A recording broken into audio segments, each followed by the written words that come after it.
Hello guys and welcome back to my channel. Today I'm super excited to do the demo and review for the new Sephora collection, Best Skin Ever Matte Powder Foundation. I grabbed the color 20N.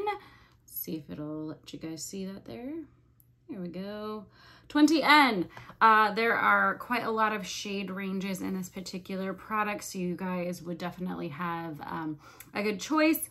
However, when I went to Sephora, they didn't have any testers, so I just had to go off of the swatch chart here that they have on the website, and I took my best guess and I went with 20N. I don't know if it's a perfect shade, but it will do for now. More about this product, it is $20, so it's very cost effective.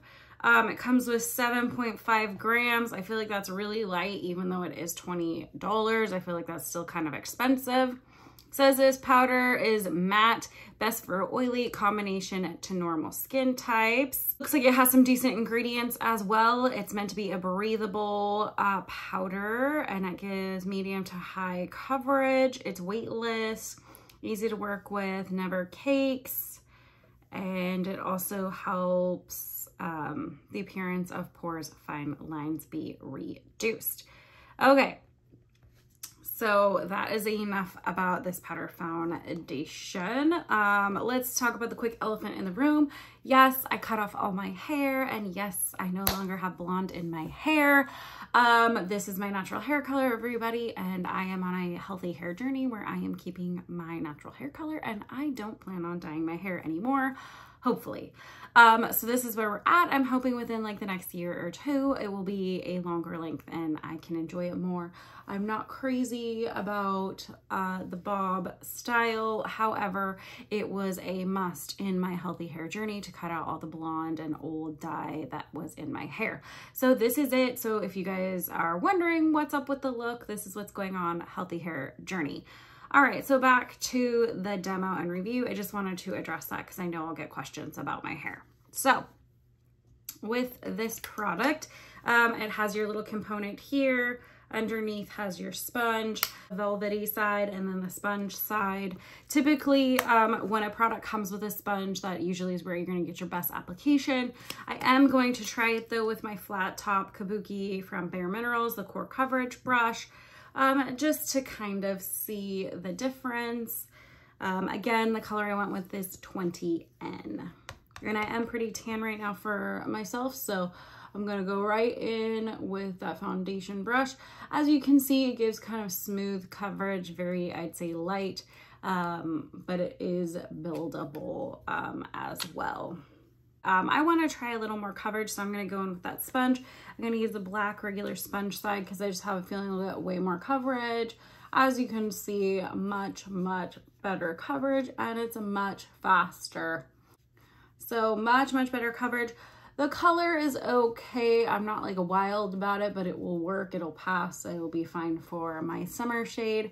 I'm not sure if I will have to go, I probably would have to go lighter in the rest of the year, but for summer this color works,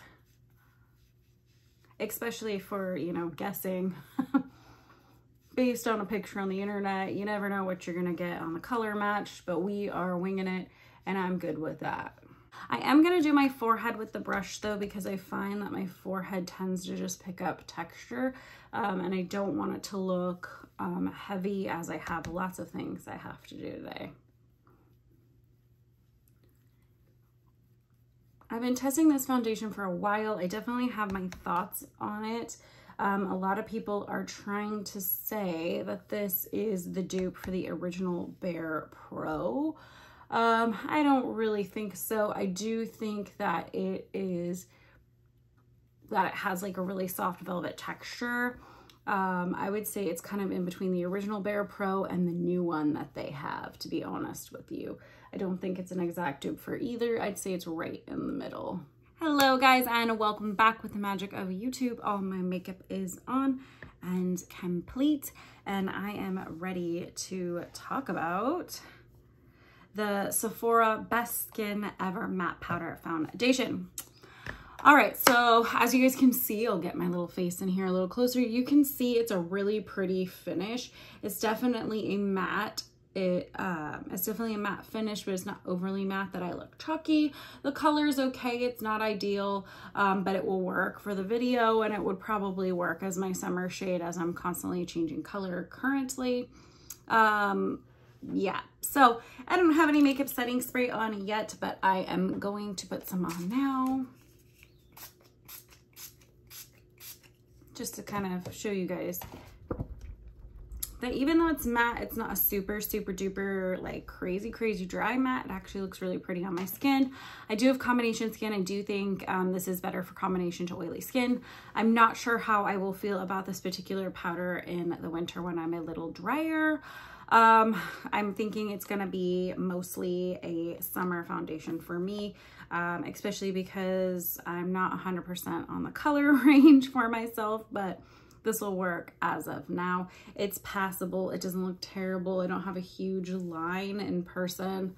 On camera, I know it is translating a little bit different, a little darker than it actually is, but that's okay. With all that being said, my thoughts. I think this is kind of a happy medium between the Bare Pro Original and the new Bare Pro formulation. It has that velvetiness that the new one has, but it's not quite as dry as the original one.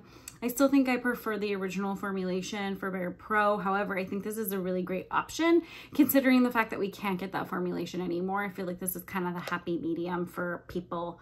My negative on this particular product is actually the price. I know $20 seems really inexpensive, but you're only getting 7.5 grams, which is basically nothing. Most powder foundations are coming with at least 10+ grams, and they're in the $30 to $40 range. Yes, it's more money, but you're getting more product. I feel like they just kind of cheaped out on the product a little bit here for Sephora. Even the component, in my opinion, is a little bit cheap. I would have much rather had a little more product, and especially if they're going to cheap out on the packaging. But overall, I am impressed with the powder foundation. I get 8-hour wear out of it, no problem. I've been wearing it on multiple occasions just to kind of test that theory. It does pretty well. After 8 hours, it does kind of start to do the typical things that powders do. All my oils have peeked through. I could probably touch up at 8 hours. However, it was functional enough for me for what I need it for. 8 hours is usually, if you can make it to that mark, you're doing pretty good in a powder foundation. So I was overall happy with it and pleased. I think it's a little overpriced for the amount of grams you're getting. However, I do think it's a really good quality formula and it looks beautiful on the skin. So this is approved by me and I think it is great. I think you definitely should try it if you're on the hunt for a powder foundation. Sephora products always surprise me because most of them that I've tried are just really good. They usually don't disappoint, so I will definitely be trying more of their products in the future. My only issue is the color range is a little wonky, and if you aren't able to actually match yourself in store, do your best guess. They have a return policy just like any other makeup store, so that is why I'm always comfortable buying and trying things. And overall, yeah, I was very happy. I also like the sponge that it comes with. The Makeup Forever sponge is one of my favorites. I love that. I like it. I don't think it's full coverage by any means, definitely only medium and buildable coverage, but it feels breathable, it feels light, it feels like practically nothing is on my face, and I love that about powder foundation, which is why I only wear powder foundations. With that being said, guys, thank you so much for watching my videos. I really do appreciate it. Make sure you like, comment, subscribe, hit that notification bell. I post a new video every Tuesday, and my description box will always be my Instagram for daily posts, and I'll catch you guys on the next one.